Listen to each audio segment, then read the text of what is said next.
Good morning बच्चों। तो आज हम इलेक्ट्रोकेमिस्ट्री का मेटलर्जी का बात करने जा रहे हैं। एनसीईआरटी का क्वेश्चन आंसर। ये एनसीईआरटी का जो क्वेश्चन आंसर होगा वो स्पेशली 12th के लिए होगा। कॉम्पिटिशन के लिए ऑब्जेक्टिव क्वेश्चन पीडीएफ में डाल दिया गया है, उसको आप बनाएंगे।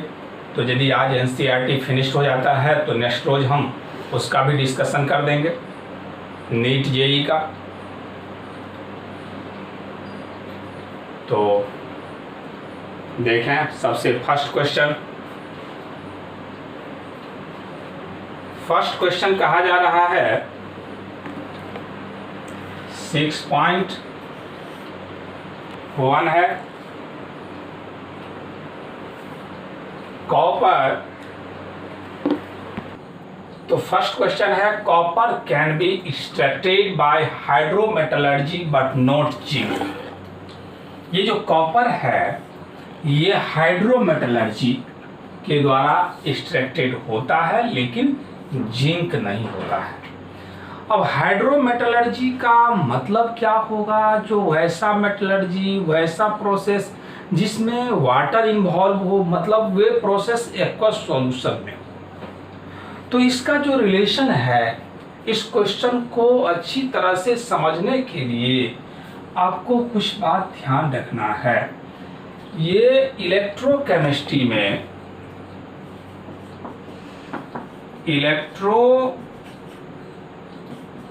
केमिस्ट्री का जो लेक्चर नंबर 13 और 14 आपको देखना पड़ेगा,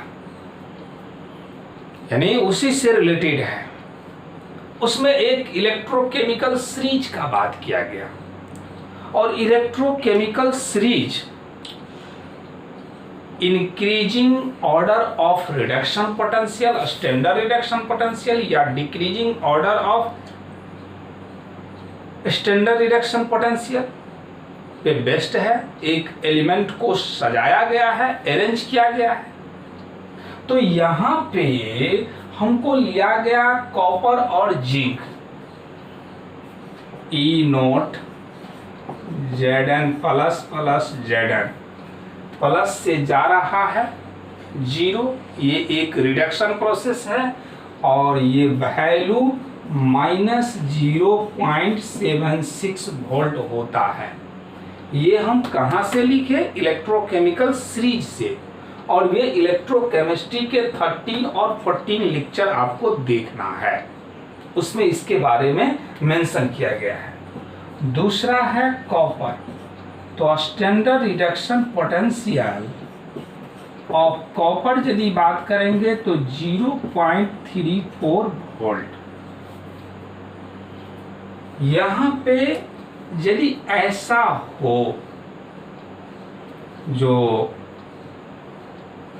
हमको रिडक्शन पोटेंशियल पे बात करना है, तो ये रिडक्शन पोटेंशियल उसमें Fe भी होगा। ये जो इलेक्ट्रोकेमिकल सीरीज दिखाए हैं उसमें Fe, ये सॉलिड ले लेते हैं, और Cu2 प्लस एक्वस, यही हो गया इलेक्ट्रोमेटलर्जी का मतलब, यानी वह सॉल्यूशन एक्वस में होना चाहिए। तो यदि हम ये रिएक्शन बात करेंगे तो बन जाएगा Fe2 प्लस एक्वस और Cu सॉलिड। मतलब कॉपर को एक्सट्रैक्ट किया जा सकता है आयरन के द्वारा। कॉपर का साल्ट यदि एक्वस सॉल्यूशन हो तो उसमें आयरन के द्वारा एक्सट्रैक्ट किया जा सकता है। अब किस किस के द्वारा एक्सट्रैक्ट किया जा सकता है ये रिडक्शन पोटेंशियल के आधार पे ही पता चलेगा। आयरन का रिडक्शन पोटेंशियल कॉपर के रिडक्शन पोटेंशियल से कम होता है, यानी ये law value of reduction potential, और ये होता है high value of reduction potential. तो रूल वहाँ समझाए हुए हैं, जिसका लॉ रिडक्शन पोटेंशियल है वे हाई रिडक्शन पोटेंशियल वाले को उसके साल्ट से डिस्प्लेस कर देगा। जबकि यहाँ पे हम जिंक का बात करें तो जिंक का जो ये Zn प्लस प्लस एक्वस, और इसमें इससे कम रिडक्शन पोटेंशियल वाला जैसा कि कैल्शियम है, ये कैल्शियम है, मैग्नीशियम हो सकता है, एल्युमिनियम हो सकता है, ये जो है ये लो रिडक्शन पोटेंशियल वाला है। किससे? जिंक से। और ये हो गया हाई रिडक्शन पोटेंशियल। तो इस केस में भी ऐसा हो जाना चाहिए, जो Zn और Ca प्लस प्लस या Mg प्लस प्लस या Al प्लस 3 होता है, इस तरह से बन जाना चाहिए। लेकिन ऐसा संभव नहीं है। ऐसा क्यों नहीं संभव है? क्योंकि ये वाटर से रिएक्ट कर जाता है। This is not possible because Ca, Mg, Al, etc are react with water। तो हमसे इस क्वेश्चन में क्या कहा गया? जो copper can be extracted by hydrometallurgy but not zinc. तो ये जिंक रिप्लेस तब होता जब इससे लो रिडक्शन पोटेंशियल वाला वाटर से रिएक्ट नहीं करता, लेकिन ये तो वाटर से ही रिएक्ट कर जाता है, इसलिए इस तरह का डिस्प्लेसमेंट का घटना नहीं होता है। तो इसको फिर हम इसका आंसर क्या होगा, कैसे लैंग्वेज में जवाब देंगे, उसके बारे में देखेंगे। समझ गए? जो ये हाइड्रोमेटलर्जी का रिलेशन किससे है? इलेक्ट्रोकेमिस्ट्री से। जिसका रिडक्शन पोटेंशियल लो होगा, जिसका रिडक्शन पोटेंशियल लो होगा, वे हाई रिडक्शन पोटेंशियल वाला को डिस्प्लेस कर देगा, और डिस्प्लेस कर देगा मतलब वे मेटल हमको एक्सट्रैक्ट हो जाएगा। जिंक इसलिए डिस्प्लेस नहीं हो पाता है, एक्सट्रैक्ट इसलिए नहीं हो पाता है, जो इससे जिस एलिमेंट का रिडक्शन पोटेंशियल लो है वे वाटर के साथ ही क्या कर जाता है? रिएक्ट कर जाता है। तो पहले इस वीडियो को पॉज कीजिए, नोट कीजिए, फिर हम लैंग्वेज का एक्सप्लेनेशन देते हैं। तो लैंग्वेज में क्या कहेंगे? E naught value of Zn plus Zn यानी reduction potential 0.76 volt is less than that of copper. Copper की अपेक्षा इसका कम है क्योंकि ये plus 0.34 volt. It indicate that zinc is a stronger reducing agent than copper, copper की अपेक्षा। In solution Cu2 plus ion can be easily displaced by reducing agent like Fe and Zn which do not react with water। ये सब water से react आसानी से नहीं करता है। In order to isolate Zn by hydrometallurgy we require strong reducing agent, जैसा कि ये सब calcium, magnesium, aluminium etc। But all these are react with water. लेकिन ये सभी का सभी वाटर से ही क्या कर जाता है? रिएक्ट कर जाता है। Due to this reason zinc is not extracted by hydrometallurgy. तो इस फर्स्ट क्वेश्चन का इतना आंसर हो गया। नोट कीजिए।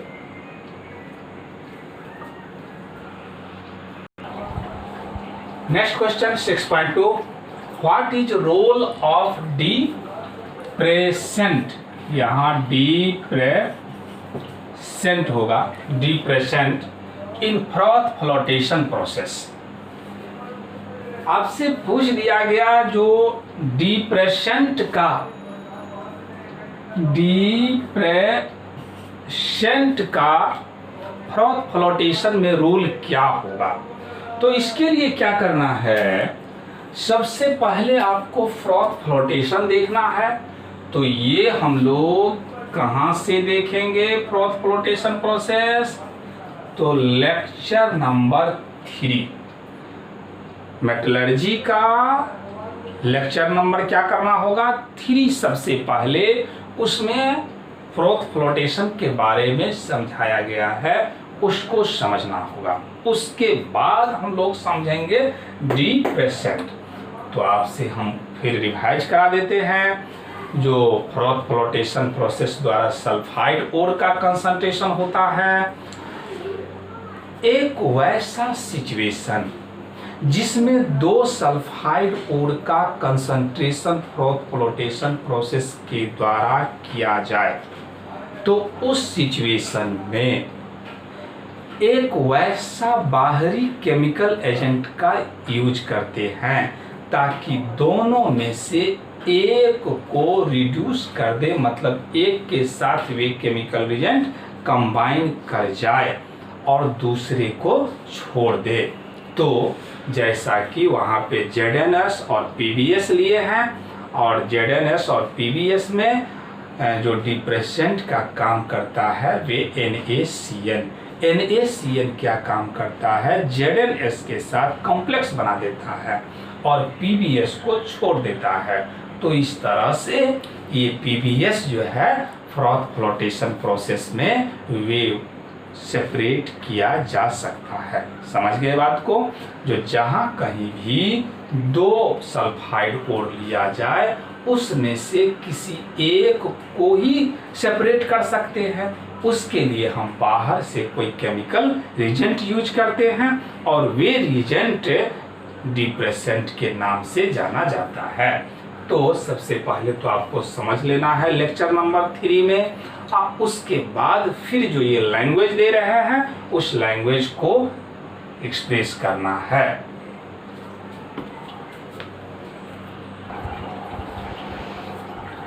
तो what is the role of depressant in froth flotation process. तो क्या करना है, लेक्चर नंबर 3 को पहले सुन लेना है या उसमें आप जो नोट डाउन किए उसको देख लेना है। उसके बाद if a mixture of 2 sulphide ore जैसा कि ZnS और PbS are to be separated and concentrated by froth flotation process, a substance called depressant like NaCN is used. ये काम क्या करता है, इट सेलेक्टिवली प्रिवेंट यानी बचाव करता है ZnS को ये बचाव करता है फ्रॉम कमिंग टू फ्रॉथ के पास जाने से, but allow to PbS come up with the froth, लेकिन PbS को छोड़ देता है। अब बचाव कैसे करता होगा, तो ये जो NaCN है वे ZnS से क्या करता है, रिएक्ट कर जाता है। यानी कह देंगे हम ZnS react with NaCN to form a complex। तो वीडियो को पॉज कीजिए, नोट कीजिए। तो क्वेश्चन नंबर 3 में why extraction of copper from pyrite more difficult than that from its oxide or through reduction। यदि हम सल्फाइड ओर लेंगे Cu2S जिसको कॉपर पायराइट्स कहा गया और Cu2O जिसको क्यूपराइट कहा गया, तो ये कार्बन इसको रिड्यूस नहीं कर पाता है। इसका फिर रीजन वही है इलेक्ट्रोकेमिस्ट्री से ही, जो del G naught of Cu2S is more than those of CS2, यानी इसका जो डेल G नोट है वे ज्यादा होता है, और जिसका डेल G नोट ज्यादा हो तो उस तरह से ये रिएक्शन शो नहीं करता है, और ये क्लियर आपको इलेक्ट्रोकेमिस्ट्री से ही होगा। तो एक तरह से आपको यहाँ रट जाना होगा, जो Cu2s कार्बन के द्वारा रिड्यूस नहीं होता है, जबकि Cu2O कार्बन के से रिड्यूस्ड हो जाता है। वीडियो को पॉज कीजिए, नोट कीजिए। तो 4th नंबर क्वेश्चन है एक्सप्लेन जोन रिफाइनिंग, और दूसरा है कोलमन क्रोमेटोग्राफी। और इसका एक्सप्लेनेशन बात कर लिए हैं, ये आपको देख लेना है लेक्चर नंबर 8 में। लेक्चर नंबर 8 में आपको स्पष्ट कर दिया गया है जो जोन रिफाइनिंग प्रोसेस क्या है और कोलमन क्रोमेटोग्राफी।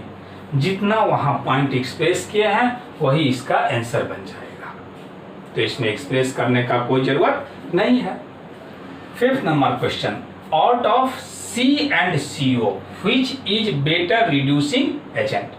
कहा जा रहा है कार्बन और कार्बन मोनोऑक्साइड में कौन बेटर रिड्यूसिंग एजेंट है, कब, एट इतना केल्विन।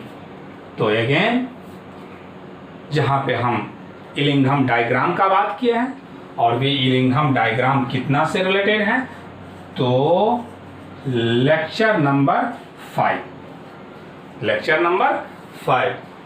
नंबर 5 में हम बात किए हैं इलिंघम डायग्राम, और वहाँ आप देखेंगे स्पष्ट किए हैं जो C और CO में कौन बेटर रिड्यूसिंग एजेंट होगा जब टेम्परेचर इतना, जबकि वहाँ टेम्परेचर जो ध्यान दीजिए वहाँ जो टेम्परेचर बात किए हैं वे 1073 बिलो और 1073 एवब का बात किया गया है, तो बिलो के अंदर ही आ जाएगा ये। Next number question, name the common element present in the anode mud in the electrolytic refining of copper, why are they so present. यानी आपसे कहा जा रहा है जो एनोड मड क्या होगा कॉपर रिफाइनिंग के द्वारा, तो ये हम लोग इलेक्ट्रोलाइटिक रिफाइनिंग में बात किए हैं, और इलेक्ट्रोलाइटिक रिफाइनिंग आपको ये देखना होगा लेक्चर नंबर 7। तो लेक्चर नंबर 7 में देख लेना है जो इलेक्ट्रोलाइटिक रिफाइनिंग, और वहाँ कॉपर का एक्सट्रैक्शन किए हैं, तो उसमें जो भी पॉइंट दिया गया है वही इसका क्या हो जाएगा, आंसर हो जाएगा। ये ना समझ लें जो लेक्चर नंबर 7 पूरा का पूरा आंसर होगा, इसी तरह से इसमें ये ना समझ लें जो लेक्चर नंबर 8 वहाँ स्पष्ट हेडिंग होगा जोन रिफाइनिंग प्रोसेस, हाँ उसमें जितना मेंशन किया गया जो भी समझाया गया वही उसका पॉइंट बन जाएगा। तो क्लियर हो गया। अब नेक्स्ट हम बढ़ते हैं। Write down the reaction taking place in different zone in the blast furnace. और जैसे ही ब्लास्ट फर्नेस का नाम आए तो वहां से स्पष्ट है जो किसका एक्सट्रैक्शन होता है, तो आयरन का एक्सट्रैक्शन होता है। तो जब आयरन का एक्सट्रैक्शन होता है तो याद होगा जो ब्लास्ट फर्नेस के द्वारा कौन सा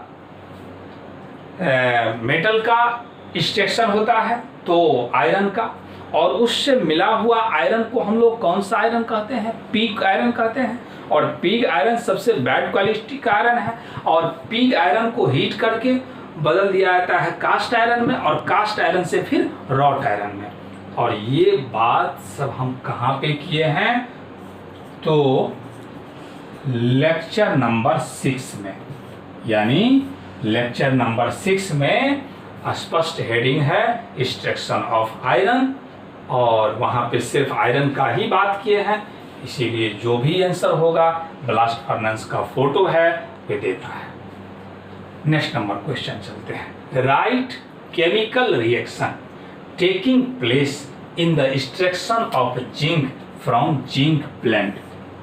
याद है जो जिंक ब्लेंड का फार्मूला क्या होता है, तो आपसे कहा जाता है कहा जा रहा है जो बताइए जिंक ब्लेंड से जिंक कैसे एक्सट्रैक्ट करेंगे। तो ये जिंक ब्लेंड का फार्मूला होता है ZnS। इस सल्फाइड को सबसे पहले एयर के प्रेजेंस में हीट करेंगे और ये जो हीट करना क्या कहलाता है, रोस्टिंग के नाम से जाना जाता है। रोस्टिंग से क्या बेनिफिट होगा हमको, तो ये सल्फाइड ओर कन्वर्ट कर जाएगा ऑक्साइड ओर में, ये बन गया ZnS और SO2। अगेन ये जो कन्वर्ट हो गया ऑक्साइड, अब इस ऑक्साइड को हम लोग क्या कराएंगे, स्मेल्टिंग। ये प्रोसेस क्या हो गया, रोस्टिंग। और रोस्टिंग का मतलब क्या होता है वे समझा दिए हैं। अगेन ये जो ZnO है ये कार्बन के साथ रिएक्ट करता है और इस समय किस नाम से जाना जाता है, तो स्मेल्टिंग। ये बदल गया Zn और प्लस क्या हो जाएगा, CO2। यहाँ बैलेंस करेंगे तो ये 2 और ये 2, तो 2 ऑक्सीजन, यानी ये बैलेंस हो गया। वैसे बैलेंसिंग इसमें कोई ज़रूरी नहीं है। तो यदि हमसे कहा जाए, क्या कहा जाएगा, जो जिंक जो है कैसे ऑब्टेन किया जाएगा ZnS से, तो सबसे पहले क्या करेंगे, रोस्टिंग कराएंगे ऑक्साइड में। क्यों ऑक्साइड में बदल देते हैं, क्योंकि ऑक्साइड को रिडक्शन कराना इजी पड़ता है, आसान पड़ता है, इसीलिए हम लोग रोस्टिंग के द्वारा ऑक्साइड में बदल दिए। और ऑक्साइड पे यहाँ पे ये जो कार्बन काम कर रहा है वे कैसा, तो रिड्यूसिंग एजेंट की तरह से, रिड्यूसिंग एजेंट, ये कार्बन रिड्यूस कर देता है। अभी आप देखे हैं जो सल्फाइड को कार्बन रिड्यूस नहीं कर पाता है Cu2S में, इससे पहले जो क्वेश्चन देखे हैं, जबकि कार्बन रिड्यूस कर देता है। तो वीडियो को पॉज कीजिए, नोट कीजिए।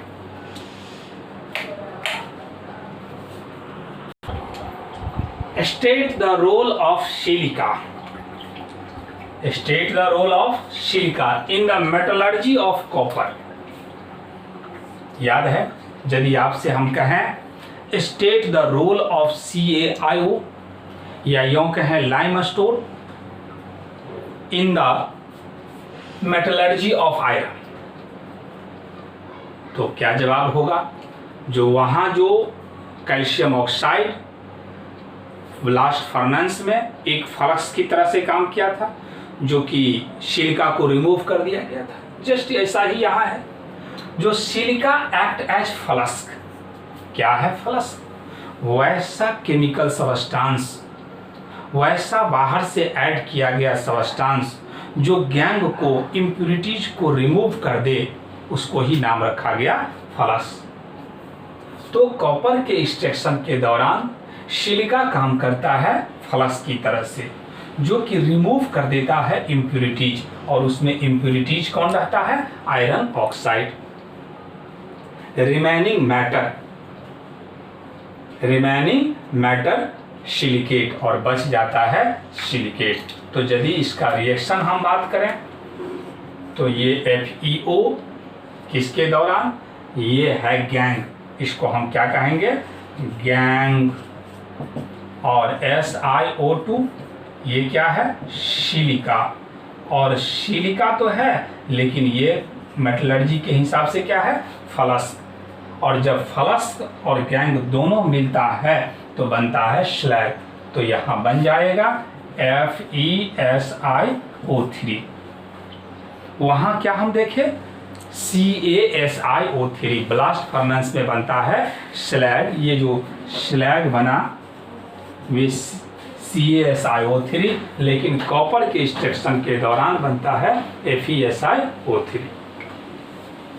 What is meant by term chromatography, और ये हम लोग क्रोमेटोग्राफी क्या है वे हम लेक्चर नंबर कितना के अंदर, तो 7 लेक्चर क्रोमेटोग्राफी का लेक्चर नंबर हम 8 में देख चुके हैं। और जब 8 में देख चुके हैं फिर हम डिफाइन कर दिए हैं, वहाँ डिफिनीशन नहीं दिए हैं, सिर्फ समझाए हैं।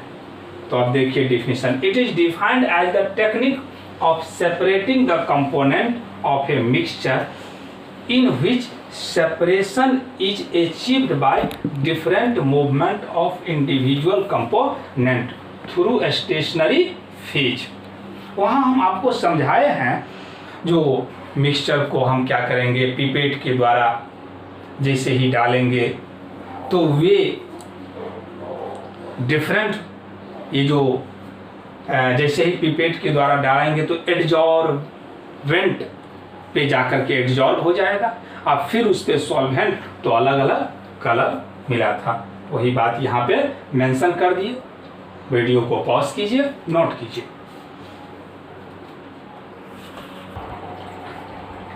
What criterion is followed for the selection of the stationary phase in chromatography.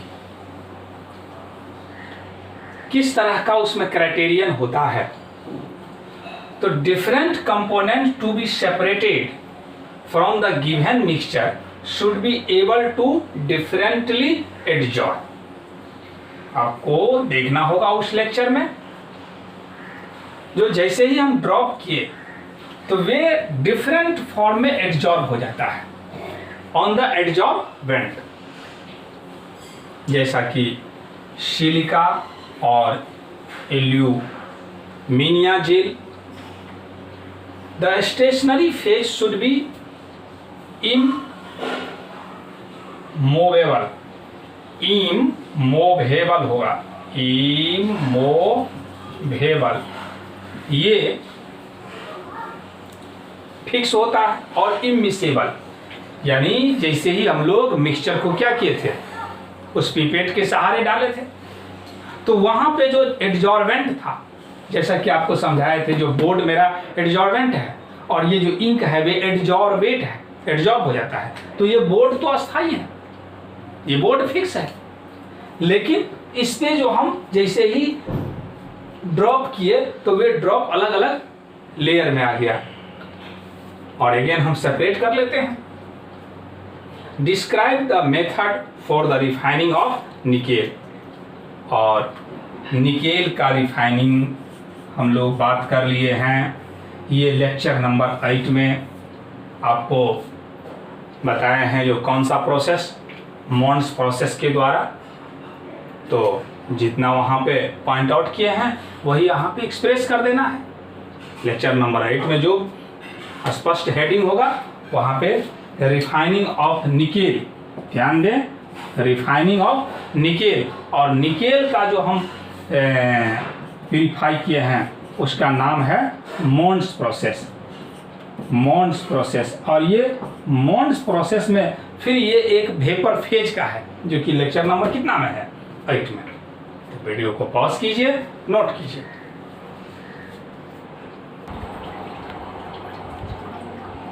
How can you separate alumina? Alumina formula याद है, Al2O3 from silica in a bauxite ore associated with silica given equation if any. कहा जा रहा है जो कोई equation है तो आप समझावें। तो अगेन एल्युमिनियम का ये जो एक्सट्रैक्शन है ये एक लीचिंग का पार्ट है, और लीचिंग में आपको हम बेयर्स प्रोसेस का बात किए हैं। तो जैसे ही वहाँ आप लेक्चर नंबर 3 देखेंगे या नोट किए हैं तो उसमें एल्युमिना से कैसे प्राप्त किया जाता है, बॉक्साइट से, तो वे लेक्चर नंबर 3 में देख लें। तो इस तरह से क्वेश्चन नंबर हम कितना तक कर दिए, 13 तक, और एनसीईआरटी में टोटल क्वेश्चन कितना है, 27।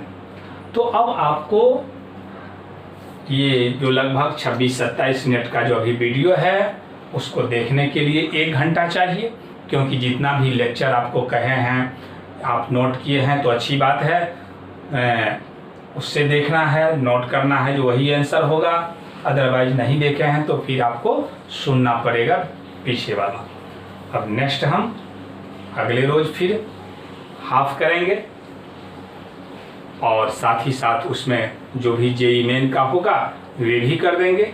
आज तो केवल हम बात किए 12th लेवल का, ये लैंग्वेज। तो बस आज के लिए इतना ही।